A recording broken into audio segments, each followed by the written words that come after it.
Welcome to Healing Generations, a podcast creating a dialogue uplifting the importance of healing, strengthening, and supporting our communities, and that addresses the disparities and inequities in communities of color. Healing Generations is brought to you by the Healing Generations Institute, a collaborative initiative of the National Compadres Network and the Brotherhood of Elders. Be sure to subscribe to stay up to date on our new releases. Oh, Ometero, welcome. This is Jerry Theo, and I want to welcome all of you to our podcast, Healing Generations, on behalf of the National Compadres Network, the Brotherhood of Elders. I want to welcome you to another podcast where we journey, where we listen, where we learn, where we grow, where we heal together. So on this process, on this way of really blessing the next generation, but also healing the many generations of pain and struggle that we had. And hopefully we can learn from those things as well. And I want to begin by thanking Creator. And as we take a deep, deep breath all together, let's just acknowledge the ancestors, all the ancestors that have come before us. We recognize that many of our ancestors have had to struggle and go through many, many things in order to get here. And we want to give thanks for all those ancestors. Welcome them in. Have them join us today, maybe guide us in what needs to be said. But want to acknowledge all of your ancestors, wherever your roots are, wherever you come from. We want to acknowledge and bless all those relatives that came before you. And with that, acknowledge the people of the land in which you're sitting, wherever you're at. Please just acknowledge those people on that land, the caretakers of that land, and the people in the barrio, the neighborhoods where you're at, the OGs, the abuelitas, the big mamas, the people that care and take care of all of us that way, work in the fields, work in the restaurants, work in the hotels, and just work to keep us alive and well that way. And with that, we acknowledge you and your family, you and your family, the people that are blood related and love related, and those that, we get along with, and some that we don't. They're still family, and we're all family together that way. And so speaking of family, I am so excited today because we have with us, first of all, I consider him my brother. I consider him a long time compadre, a brother that's been on this road with me for 36, 37, I don't know how many years, long time. We were a lot younger. But he is a wisdom keeper. He is an elder. He's a kona of our tribe. He is a social worker. He's an advocate. He's a lover of comic books. He loves cartoons. He's a tata, a grandpa. He's a father. He is a really good helper and healer to so many, and gives counsel to so many, and many of us are so blessed to have him in our life. And it took me a little while to get this brother to come on and share some words, but I'm talking about Isaac Papa Bear Cardenas, and I want to thank you, brother, and give you the moment to welcome the listeners. Thank you, bro. Nahamino pahe. Jaktu pahe muli. Kalo. Anitsam. Nakakawa. Ham. Kona. Jerry Theo. Nashe Aujo. So I want to say to Ilmenam, good morning to my brothers and over here. So going to afternoon. So Chumenam. My name is Isaac Papa Bear Alvarez Cardenas. And Papa Bear's not my native name, Indian name, but there's another story attached to that. I'm calling from Wanaka, Wapupaco, Yanawana, commonly known as San Antonio, Texas. And I'm very happy to be alive. I thank the Creator for my life. I thank Him for my wife every morning. This Creator, my dad, Dan H. Cardenas Hernandez, World War II veteran who's an ancestor now.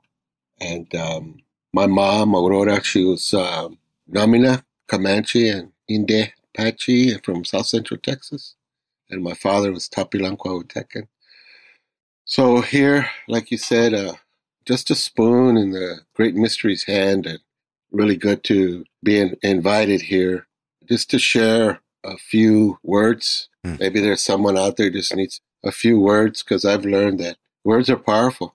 They can create, yet they can destroy also. And they can bring calm certain words, especially those like help, helpers.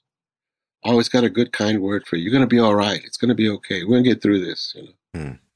So I'm talking from my wife's dad's home. We moved in here about 2 years ago, and he passed on in July, and she didn't want to leave this house. She's the oldest. Her daddy would call her the big one.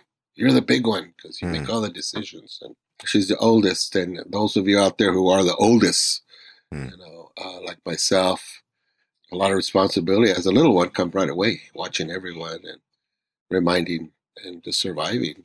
But yeah, I just want to say that this morning I want to thank all the veterans out there.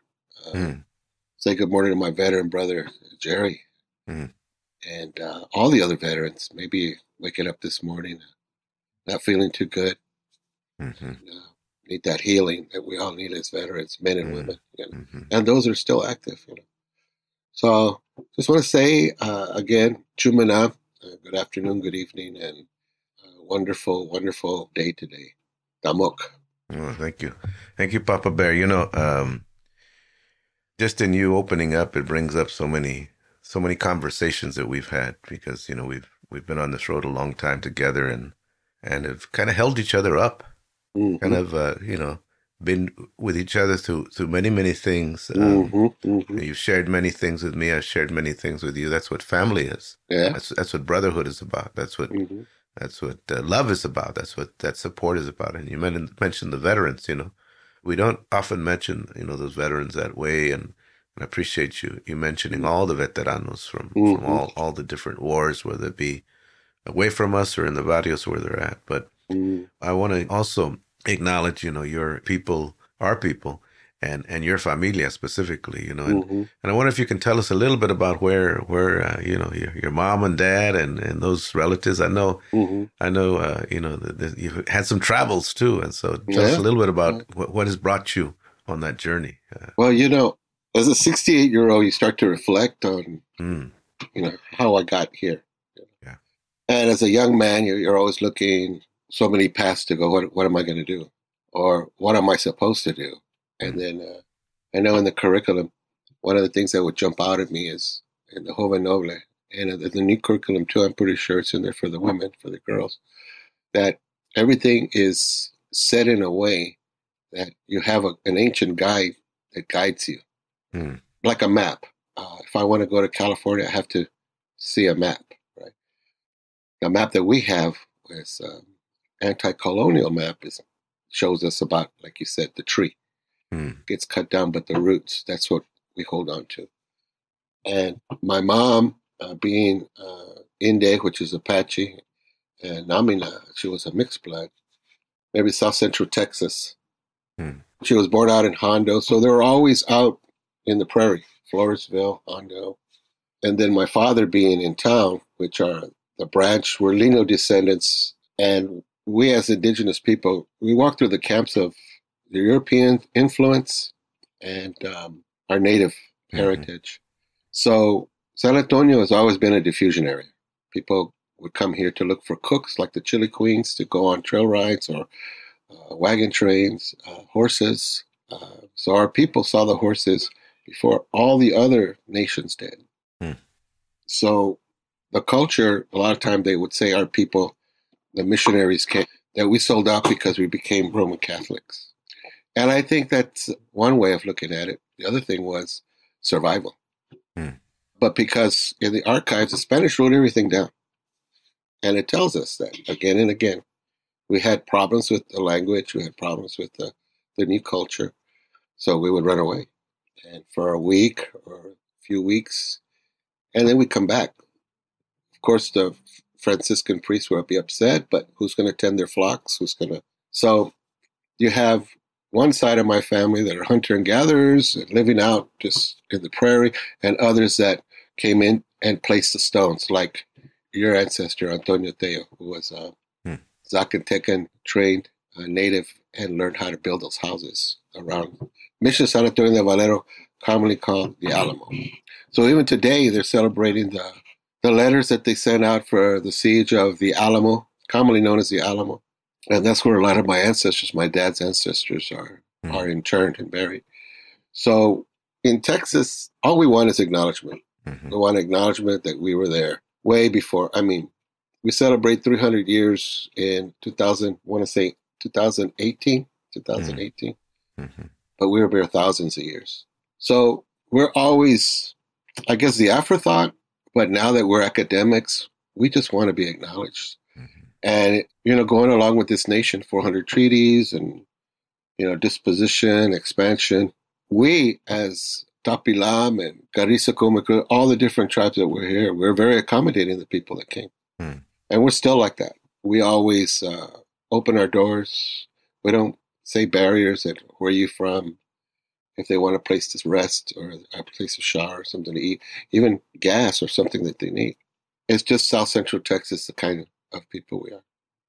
So my mom and dad, they were really into the Eisenhower era, us growing up. So we traveled before I even knew about anything about the Latino Mexican American community here. I mean, I was on a Mediterranean diet living in Casablanca, Morocco from 5 years old to 8 years old. So it was very different.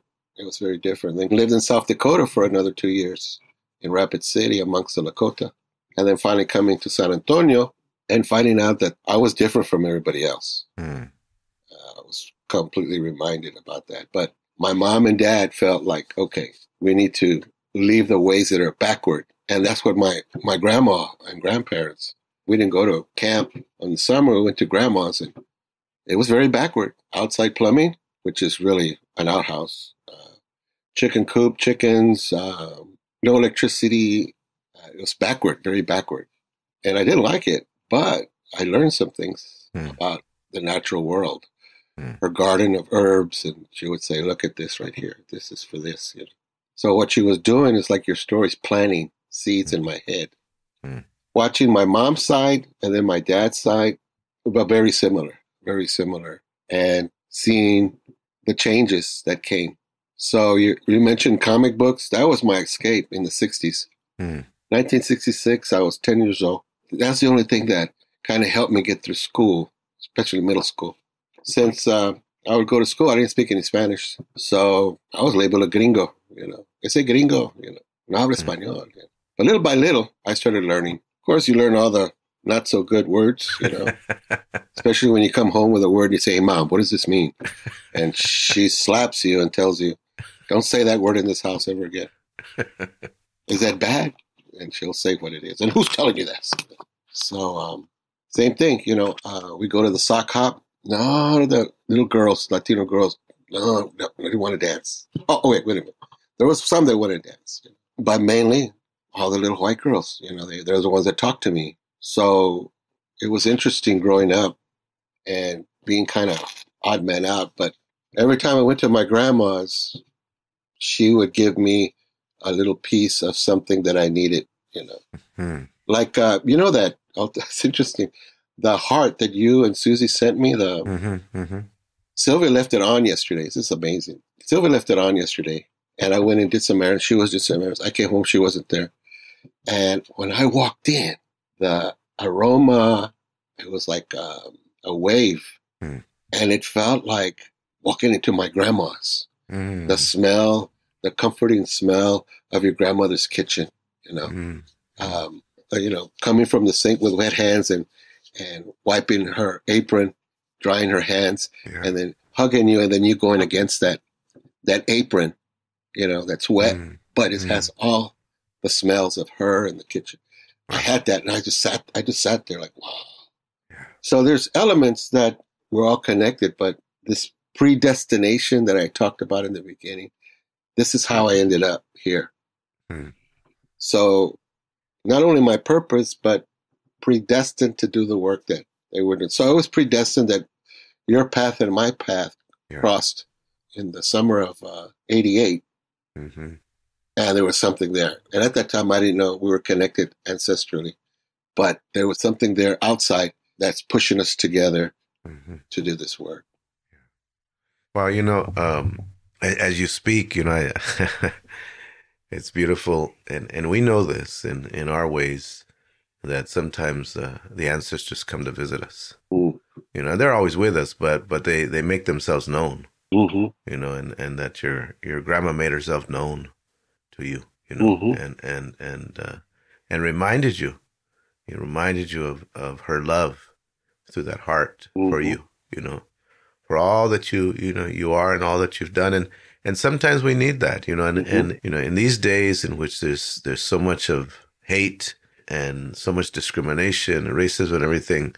You know, that sense of being wanted and being acknowledged, you know, it's such an important thing, you know.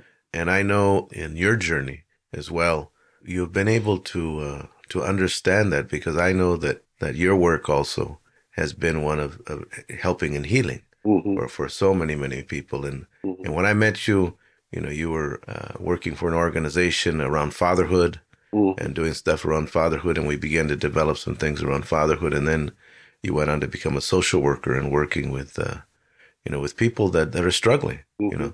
And I also know that Sylvia Ann played a big role in your life. Oh yeah, and your children, your grandchildren, in terms of the lessons and the teachings as well of being a father, a husband, and all of that. I wonder if you could talk about some of those lessons, you know, that you learned along the way, because I think our personal family lessons and the lessons that we help people with are kind of one and the same. You know, many times when we met, we were younger men, you know, but we were trying to help men understand the sacredness of who they were, and that violence and that patriarchy and just some drinking and partying and all that were not, you know, really the best for our families, you know. So I wonder if you could share a little bit about, you know, some of that journey, you know. Well, you know, that we started, we were working with two different agencies, and you were doing a lot of theater. I think you were doing a lot of theater with domestic violence and child abuse. And I happened to get in that role because I had a bachelor's degree in fine arts. So I was a dancer, actor, writer, doing all of those. But when you have a family, it's hard. It's really hard. So it moved into a hobby and started to use my education of getting into. So I always did a lot of community work, Boy Scouts, dance group, and I always knew that if I got children involved, I could get their parents involved. If I did shows, people would come. And that's what I want to be able to do, is to motivate people through an education of a dance form and music, and be able to start a dialogue with their families. So being able to do that as a hobby, then kind of integrate that into fatherhood, one day I said, what would it be like if we made homemade kites? Something like simple as that. But, you know, when we got the kites and it was a day to launch them, the little kids were holding on to the string, but it was the daddy that he was, let me get it up there for you. Let me get it. So that inner child needed to be nurtured. And that's something through my whole life, you know, even as children, we're traumatized, but yet there's a way to heal. So being from my community and going to California, to Mission San Antonio de Padua and Jalón, there was a connection with the missions, 5 missions with us, and the mission Salinos up there. So right away I saw a connection. But there was something different about this circle, because our circles back home, we talk about, okay, we're going to do this ceremony, we're going to do this, and we have the families and the children, and it's consensus. So a lot of our decisions are, but in the circle that in 88, I mean, that was some heavy stuff.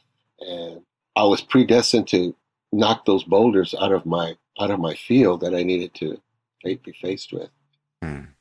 Being conscious of it. And the predestination of being there, I felt like, you know, this is a turning point. So being able to integrate that, okay, now I want to balance that, because right away you get excited, you get enthusiastic as a young man, you start doing community work. And I think there's an old saying in Espanol.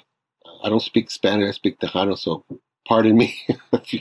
I think in California you speak Spanglish in California, Tejano or Tex-Mex. You know, I'm comfortable with both. But it is una luz en la calle, oscuridad en la casa. So I believe that says that you're a light in the community, but back over here, it's dark. So before 88, that's how I was operating. And still after, I still had to transform into that, because in ceremony, people would bring gifts to the house. And so it's like, hey, there's somebody at the house. I'd see this beautiful blanket, I see the tobacco, I say all these gifts, and right away I grab them as a young man. Okay, what do you want me to do for this? So with Sylvia, she would say, you said that you're going to do this on Saturday. That's the baby shower for your granddaughter. So having to go back. So now, like you said, the other in Lakesh, my other me, is her. So she'll say, who's gonna cut the wood? Because I don't want him cutting wood. And who's gonna do that? And who's gonna prepare the food? Because I don't feel like cooking. I got a baby shower that day. I could probably do something before. And then once she finishes, I'll look at her and she says, okay, can I? Yeah. We looked at the calendars and make sure that even ceremony doesn't interfere with family. Work that we plan everything around it. And it's a very hard thing to do because, sometimes we got 2 or 3 things going on at the same time. The tribe, the agency, and just something family. Yeah. And I can't tell you, in the 47 years that we've been together, and we've been childhood sweethearts, this place here was where I would come and quarter. The church is right in front of the house. This is where we did our communion, where we got married, we baptized the boys and the grandchildren. So there's a little techito out here, and you've seen it. It's a little with a bench, probably 100 years old. I would sit out there with Sylvia. So that tradition, there was the Chichimeca tradition that comes from San Luis Potosí, where women are not allowed to be by themselves, especially young women. So grandma's on both sides. So if you can picture that. I only saw that in movies, but I actually went through that. You have to watch what you say. I figured they're going to get up and go to the bathroom or something so I could maybe get a little kiss or something. Nah. They ain't moving. And then she would bring out brunch. We would go to mass and she'd bring out brunch in a tray, in a TV tray. About a few visits after that, I said, why can't I eat inside? And she started to well up. She almost started to cry. I said, why can't I eat inside? And she choked out, because you're not family, Oh, man, that hit me like, okay. I said, all right, it's all right. I'm all right out here. I just wanted to know. So it told me, the parents say, hey, you're not coming in this door unless you're a part of the family. So that's easily could say, oh, that's a Spanish European tradition. No, I don't think so. I think that this is a very indigenous way of watching the development of a young woman. Watching like your granddaughters and your daughter. I have a granddaughter now, and it's like watching her mature. It's like, wow, where did that little baby go? So yeah, I think trying to make that, because my Uncle Jimmy Santiago Reina from Taos Pueblo, and he's a spiritual uncle, he would say, don't go too far. And we know men that go too far. If they're running marathons, if they're doing their work, or they're going to ceremony and they just go too far, where they got 50% on ceremony and maybe 30% at work and maybe another 20%, and then maybe a small percent with family. You got 100% at what? So I really think that inherent right that we have as natives, and all people, to retain those ceremonial ways. As a young man visiting their daughter, there is a ceremony there. And they're going to be watching. And I think that these spiritual, cultural values, because right now, even Indian people, we're struggling in a spiritual revolution. And some of the mainstream are starting to get it. They're starting to figure, hey, these native people, they got it. How they do their justice, how they take care of their land. So it's a way of re-educating ourselves, but being able to practice love, not hate, peace, not war. And we're living in these times that are very difficult. Yeah. But I think that prayer is one of those things that can help. Well, Papa Bear, thank you for bringing that in, because you really are referring to life as a ceremony. And many times I think people hear in ceremony, they're thinking, only of teepee or sweat lodge or Sundance or those kind of ceremonies. But what you're really referring to is life as a ceremony, and the sacredness of our family and the sacredness of the traditions in the family that you had to adjust to in order to sit on that porch, in order to date that girl, in order to finally get welcomed into that family. The family saying, hey, we got to see who you are first. we got to check you out. Are you willing? Are you willing to sit? Right. Are you willing Right. to sit and integrate in our traditions? Right. And the grandmas were watching. You know those grandmas, man. They with that look, man. They can tell, right? And once they accept you, once they accept you, then then the question is, okay, what's your palabra? You're going to commit to her, Right. but once you commit, in our native ways, once you commit and become part of our family, you are part of that family. And the reason I know that, is because recently, the last couple of years, you sat with Mr. Landeros. And he was going through his last couple of years, not doing too well physically. Right. And who took care of him? Who took care of Mr. Landeros? That man that was harsh on you, that questioned you, that wasn't sure if you were good for his daughter because, the way you were and all of that. But through your actions and through your commitment as un hombre noble, as an honorable man, and he watched you all of his life. And finally, on those days when he needed somebody to take care of him, somebody to watch him, somebody to talk to him, who did he go to? Papa Bear Isaac, and now you're in that house. So I wonder if you can talk about a little bit about those teachings, because that's a whole different level of teachings of commitment, as a man to a father-in-law. He would ask me, why am I still here? He would ask when Sylvia and Debbie and David, the siblings, why am I still here? So I would go, okay, Creator, I said, because you're teaching us. What am I teaching you? This phase. We all need to know what's going to happen, how you're going to transition. And you're right. I mean, this man, when he was a young man, this guy looked like the Hulk. That's all I can tell you. And he worked for the post office. Just imagine a man with post office pants, the blue pants, and one of those undershirts that you see Marlon Brando wear, though. Yeah. Those undershirts. Right. And he told me, bring her home at 10 o'clock. Yes, sir. No later. No, 10 o'clock. So right here, you may hear training a little bit, but they caught me. So I got there like 10:15, And as soon as we came up to the driveway, he was signing out there, And so it goes, oh, my dad, oh my God, I'm going to have a cow, So I'm thinking I'm going to get a good night kiss. And she jumps off the car, runs past me. I'm following her, runs past her dad and goes inside. And he's standing there and he says, if you can't bring her at 10 o'clock, and he's poking his finger in my chest, you can't take her out. And you talk about shock. We didn't have cell phones in those days. When I got home, first time she ever called me late, she probably snuck to the living room and called me. What did my dad tell you? I said, if you stuck around, you'd have heard the whole thing. But that was his princess. That's his Chichimeca princess. And he wasn't, he was holding tight, real tight, to where he didn't want to give us a blessing to get married. And I said, well, what does that mean? We're not going to get married? No, I need a blessing to start my life. Real traditional family, real traditional Mexican Indian family.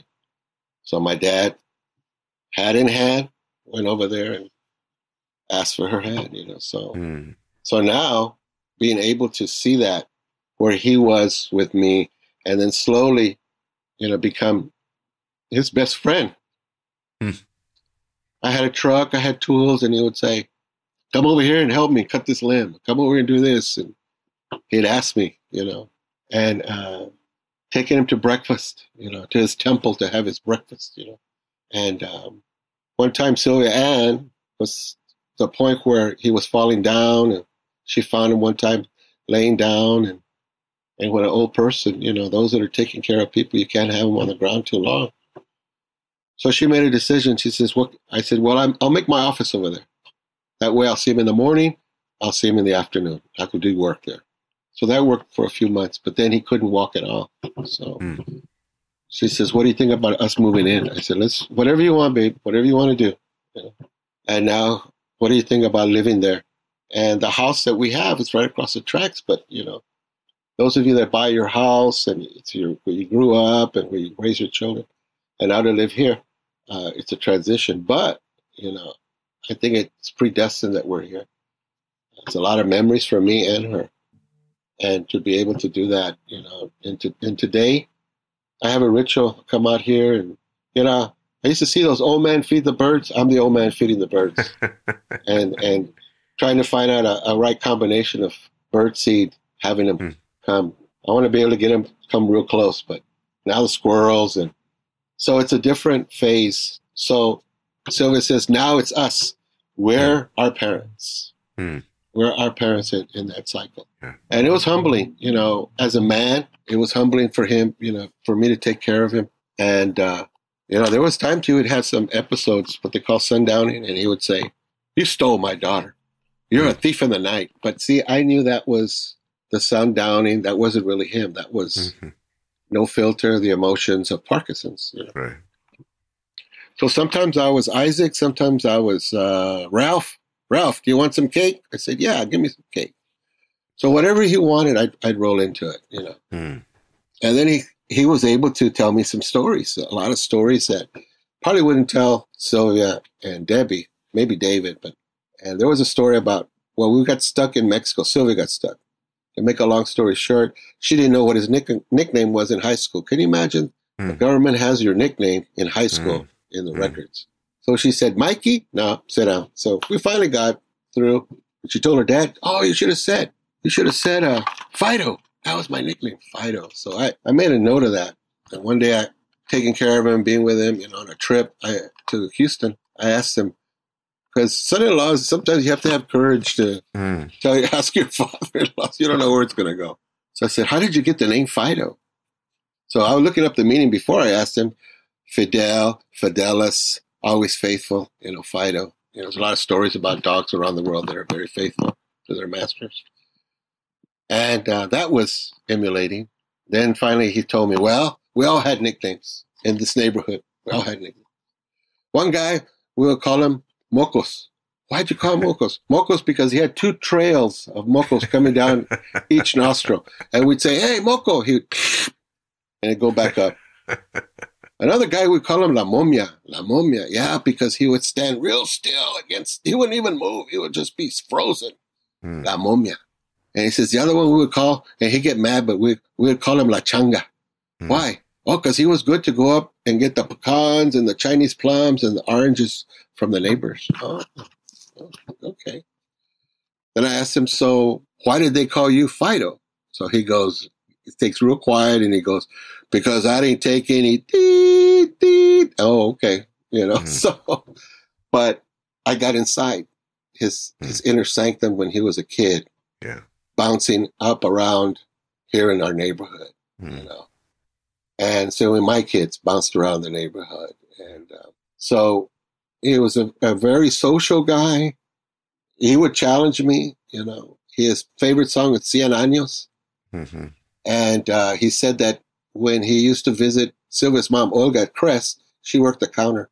But before he went to the counter, all the girls, he would say hello. So he was very social, kind of like Jerry Theo. He'll go and say hello to everybody. All the ladies, say hello to everybody. She didn't like that. She says, you a flirt. She broke up with him right there. So, he went on his way, and they have a lot of little places to dance, like Lermas. It's one of the famous Tejano places. And she saw him come in again, saying hello to everybody. And so she went up to the orchestra and she said, I want you to dedicate this to Mickey Landeros from you know who, Cien Años.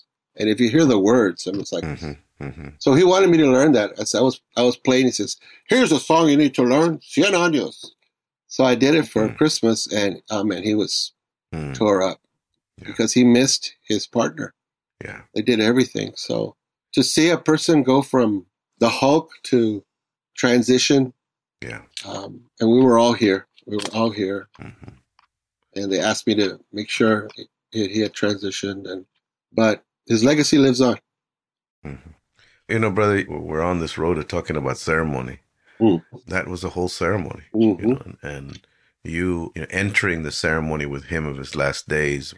I want you to talk a little bit about, your role in the tribe as well, because, you've had to struggle in order to acknowledge our people and acknowledge the remains as well. Yeah. But a lot of people don't attribute the day-to-day things that they do in their family, Right. the things that you have to do in order to maintain a marriage, the things you must do, and in terms of day-to-day life when people get sick or transition as ceremony, but they are.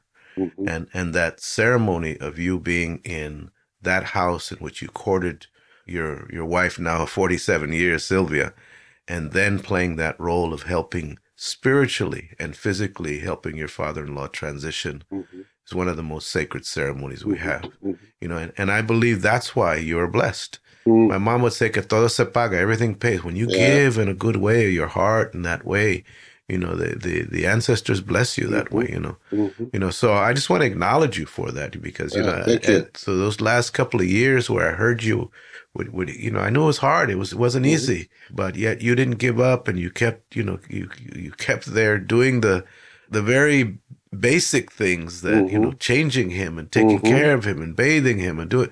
People don't recognize the sacredness of that, Mm-hmm. and the sacrifice. But I just want to acknowledge you, brother, Mm-hmm. as somebody that I really admire and look up to as un hombre noble because of that sacrifice and because of your willingness to love Mm-hmm.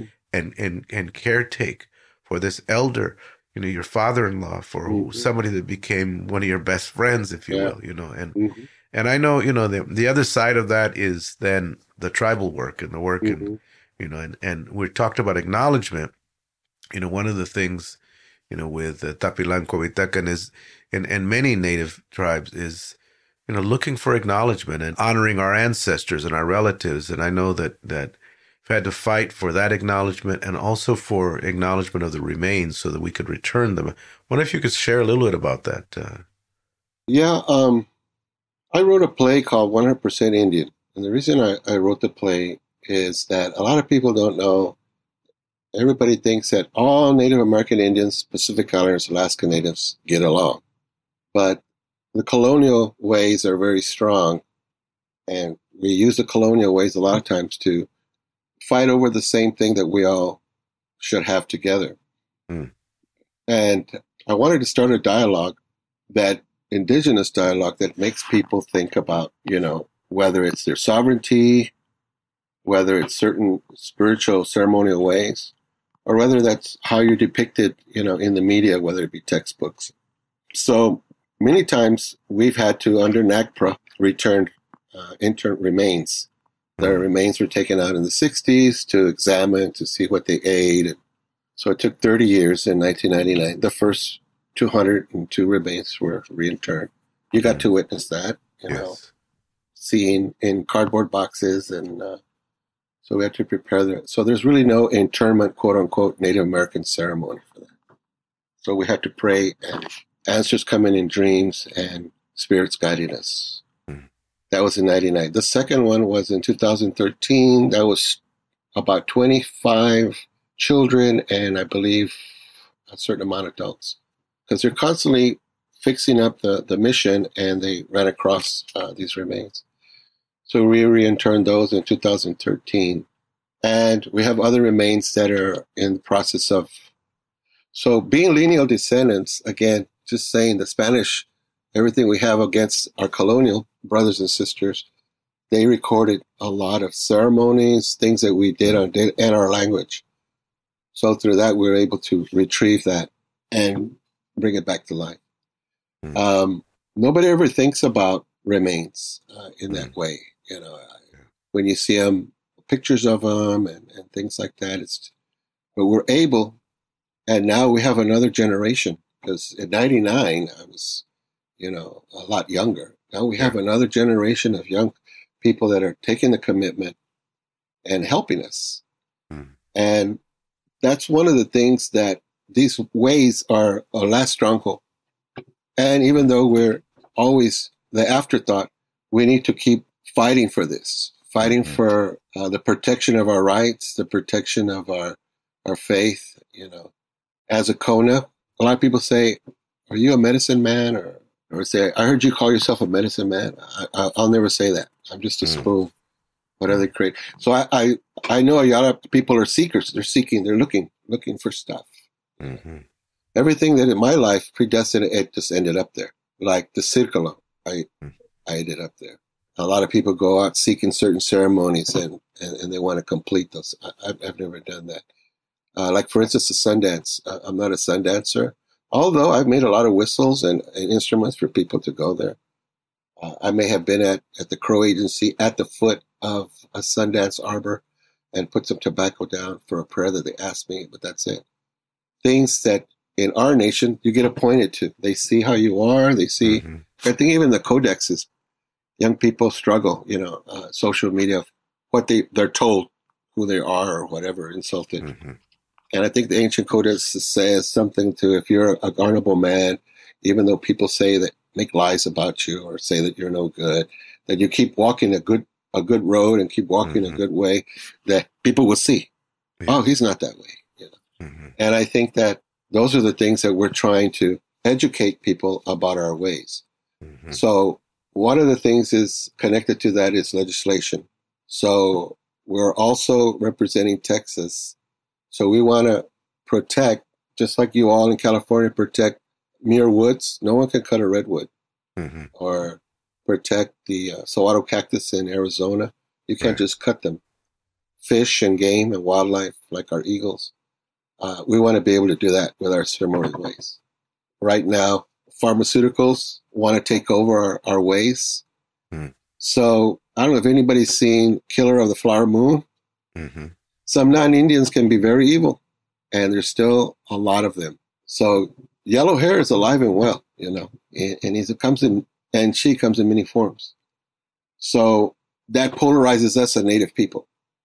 And we need to figure out a way so it can all come together and be good to each other. Right. I hope to see that day, because that's my last predestined mission, is to get everyone talking. Doesn't matter what your political opinions are, or let's just talk. Let's dare to listen to each other. So there's a book that's out called Forget the Alamo. It's on Amazon. Forget the Alamo. And we're in it, our struggle all these years. And we're not going away. Every time we come to a forum, they hate seeing us. Here they come again. These crazy people think they're Indians. All this stuff. And I think that we're going to come to a point where now they're negotiating with us. Now they want to sit down. Now we have a place at the table. But we need all our other brothers and sisters to be one. So even in Indian country, there's polarization going on in ceremonial ways.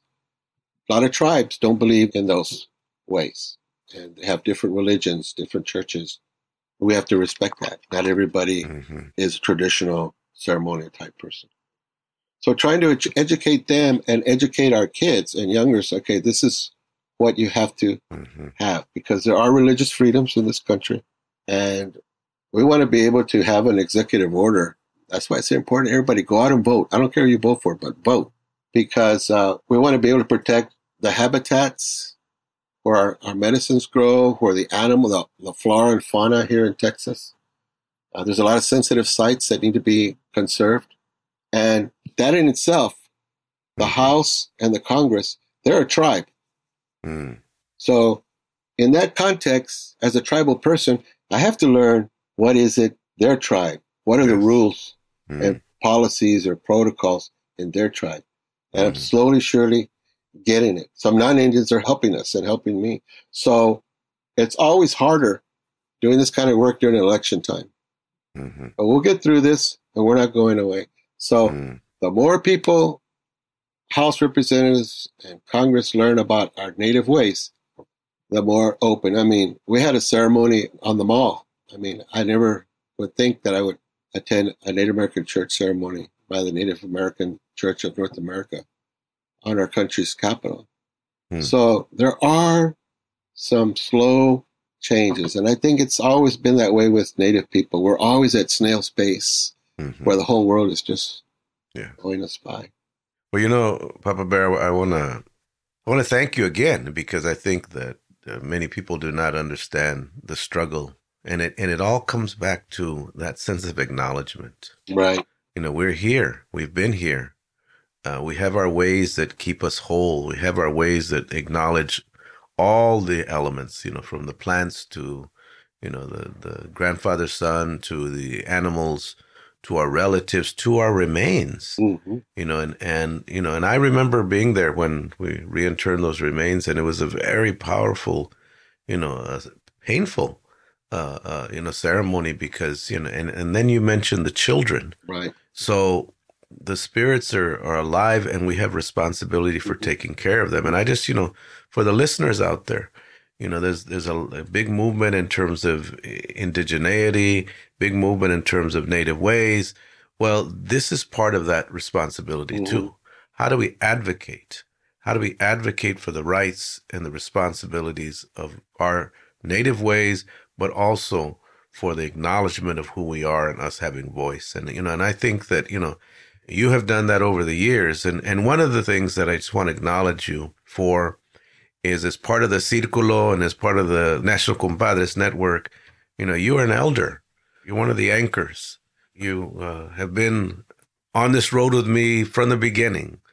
And, you're the spiritual leader in terms of helping so many people really, if you will, reintegrate into their sense of spirituality. And it hasn't been easy.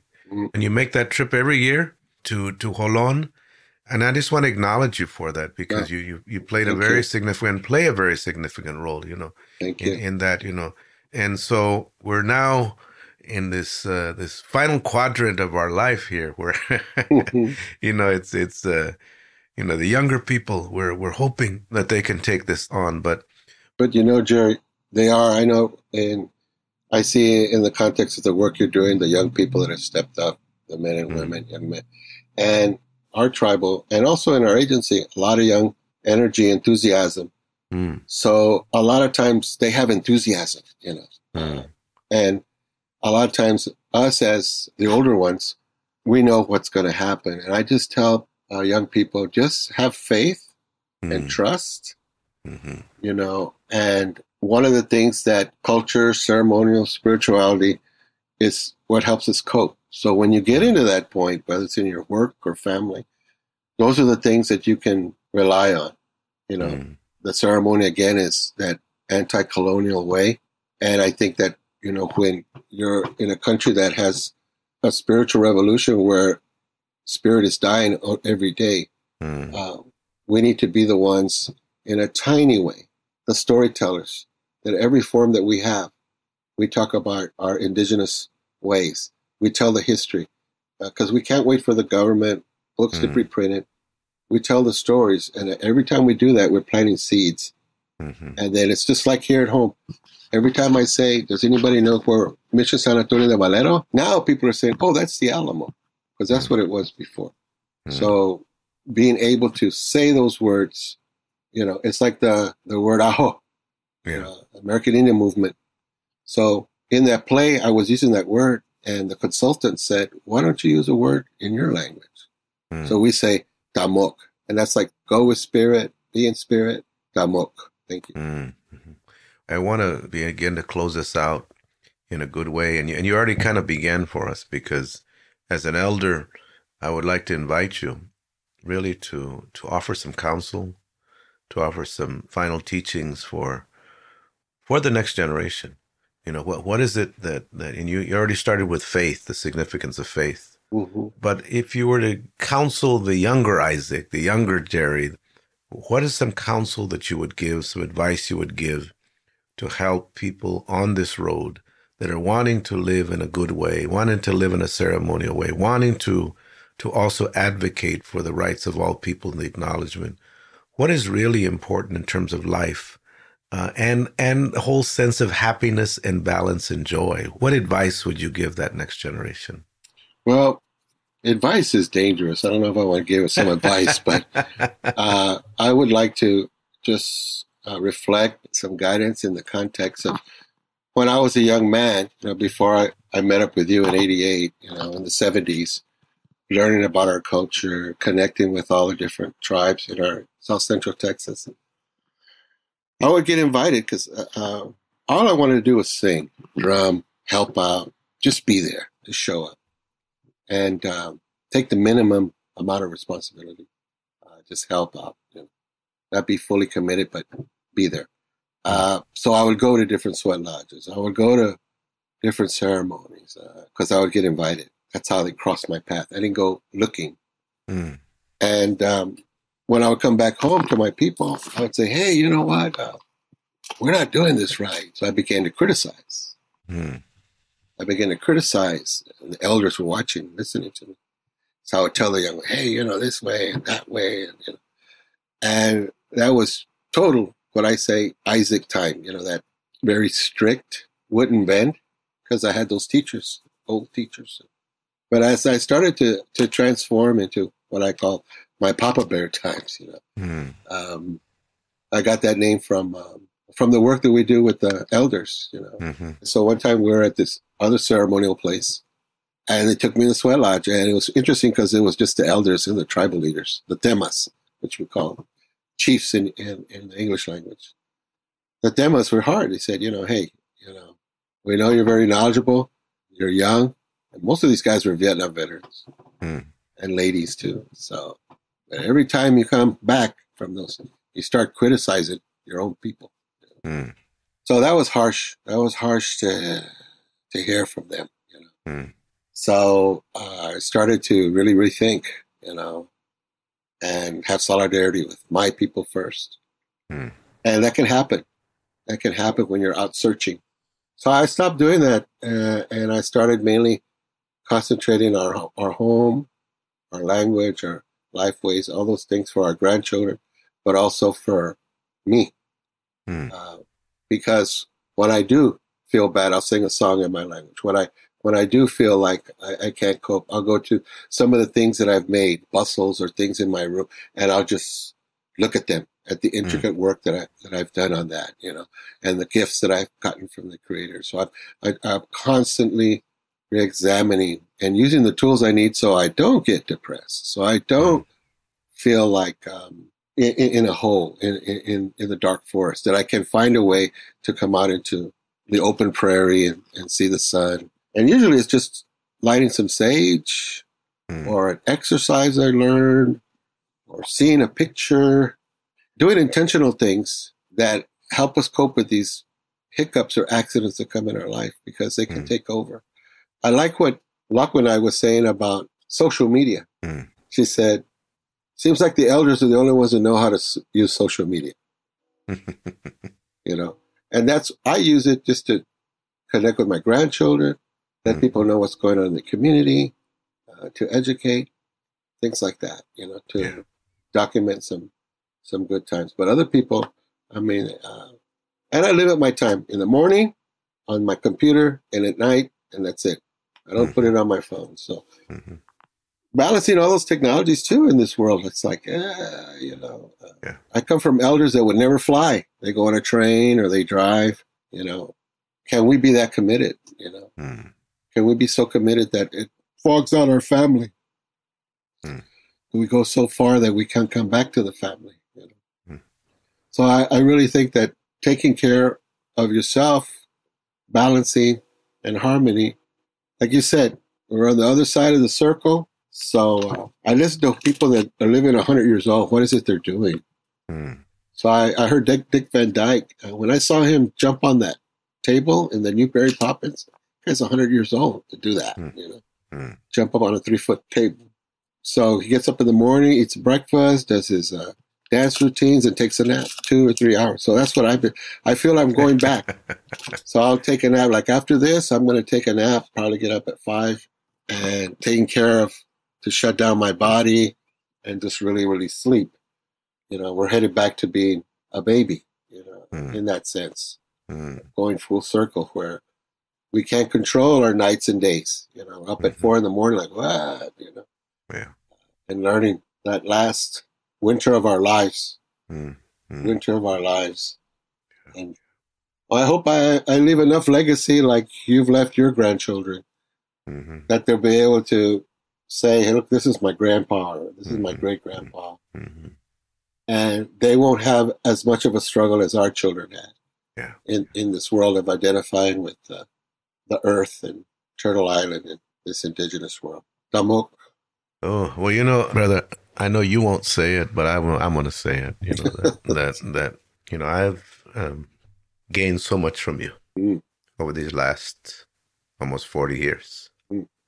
I've learned so much from you. Mm-hmm. And we've had a lot of fun. We had a lot of fun, and we've done a lot of work together. Mm-hmm. And I know that there's so many people that have gained from your teachings, from your stories, from your blessings, Thank you.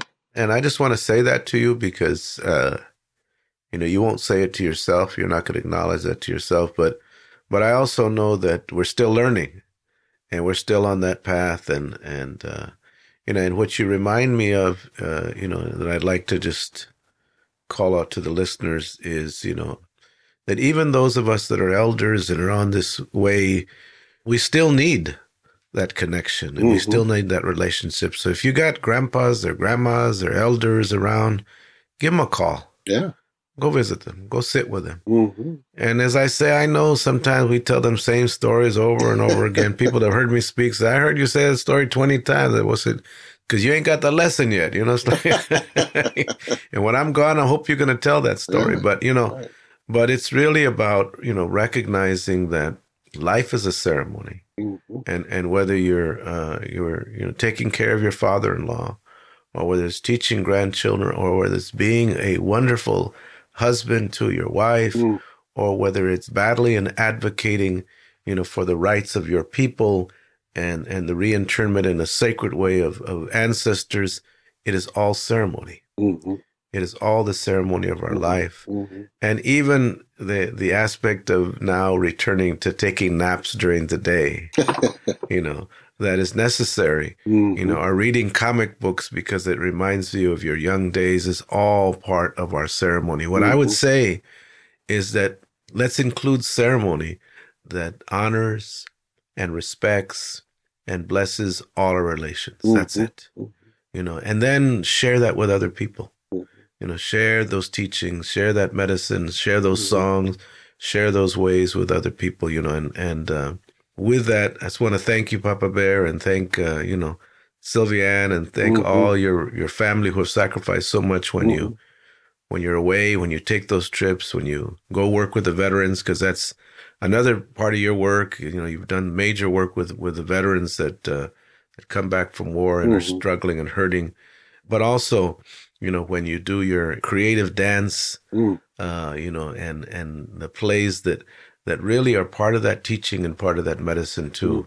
We're very grateful for all that you bring, to us, to the Compadres Network, to our circle in so many, many ways. And, and I just want to, as the listeners are hearing today, acknowledge those elders, call them, talk with them, and be patient with us too. Yeah. Because we're still learning and we still got our ways, and, we still, sometimes the wounds come through. Right. And with that, we just want to give thanks for all of you that are listening, blessings to all of you.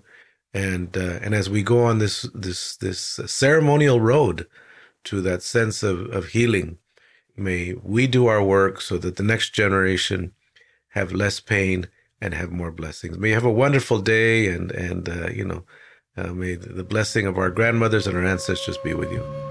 Tamok. Tamok. For more information about Healing Generations and the Healing Generations Institute, visit nationalcompadresnetwork.org and be sure to subscribe to stay up to date with our new releases.